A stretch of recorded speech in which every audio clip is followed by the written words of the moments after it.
नमस्कार, आप देख रहे हैं न्यूज स्टूडियो उत्तराखंड और आपके साथ मैं हूं प्रदीप तरमोला। पेश है आज के खास समाचार, लेकिन उससे पहले एक नजर हेडलाइन पर। हर की पौड़ी सहित अन्य घाटों पर मकर संक्रांति के स्नान को लेकर प्रतिबंध, स्थानीय निवासी भी नहीं कर सकते स्नान, कोरोना को लेकर की गई सख्ती। डोईवाला से वरिष्ठ भाजपा नेता करण सिंह बोरा ने ठोकी ताल, डोईवाला विधानसभा से वरिष्ठता के आधार पर मांगा भाजपा से टिकट।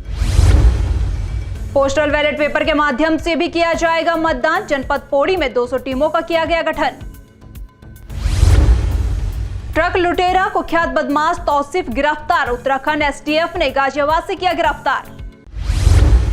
और अब खबर विस्तार से। आज मकर संक्रांति का त्योहार है। इस मौके पर धर्मनगरी हरिद्वार में सुबह से ही देश के कोने कोने से आए श्रद्धालु हर की पौड़ी पर गंगा में डुबकी लगाकर पुण्य अर्जित किया करते थे, लेकिन इस बार बढ़ते कोरोना संक्रमण को देखते हुए जिला प्रशासन ने गंगा स्नान पर प्रतिबंध लगाया है। इसके तहत विश्व प्रसिद्ध हर की पौड़ी को आज पूरी तरह से श्रद्धालुओं के लिए सील किया गया है। इसके साथ ही बॉर्डर इत्यादि पर सघन चेकिंग अभियान चलाकर हरिद्वार आने वाले यात्रियों को जो कि मकर संक्रांति के स्नान पर विशेष हरिद्वार आना चाह रहे थे, उनसे आग्रह कर उन्हें वापस लौटाया जा रहा है। 2022 के विधानसभा चुनाव में उत्तराखंड भाजपा बड़ी संख्या में नए उम्मीदवार मैदान में उतार सकती है।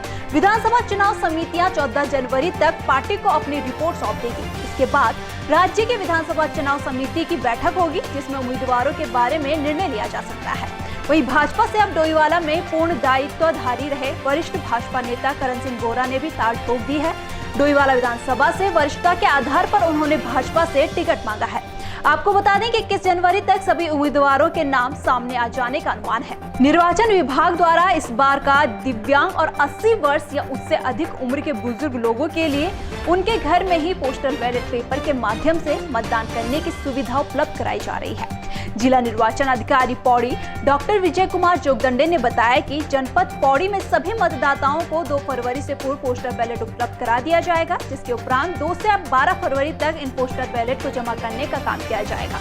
उन्होंने बताया कि इसके लिए जनपद पौड़ी में 200 टीमों का गठन कर दिया गया है, जिनमें 5 सदस्य रहेंगे। निर्वाचन आयोग द्वारा विधानसभा निर्वाचन के दृष्टिगत इस वर्ष जो है बहुत पृथक व्यवस्थाएं संचालित करने के निर्देश दिए हैं, जिसके अनुसार कुछ ऐसी व्यवस्थाओं को हम लोग संचालित कर रहे हैं जिसके वजह से जो है मतदाता को निर्वाचन प्रक्रिया में प्रतिभा करने में काफ़ी आसानी और मदद प्राप्त होगी।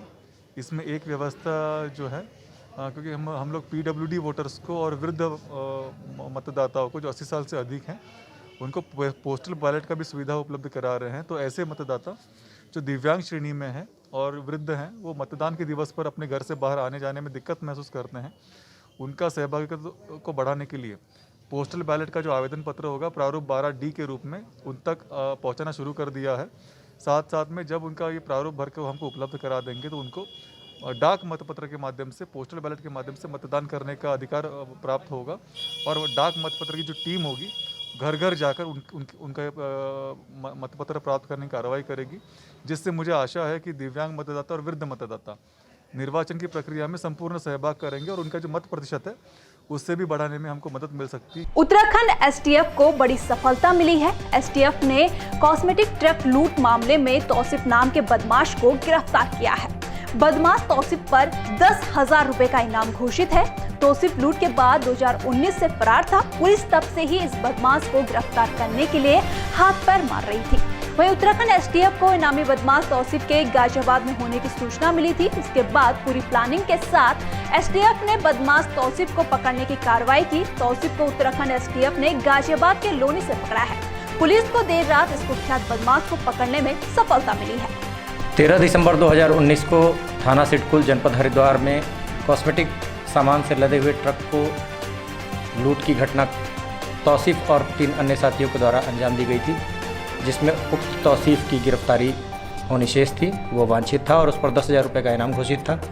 कल रात्रि लोनी गाजियाबाद से उत्तराखंड एसटीएफ की टीम के द्वारा उक्त अभियुक्त तौसीफ पुत्र अब्दुल अजीज निवासी साहिबाबाद गाजियाबाद को गिरफ्तार करने में सफलता हासिल की गई है, जो अपने आप में एक उल्लेखनीय उपलब्धि है।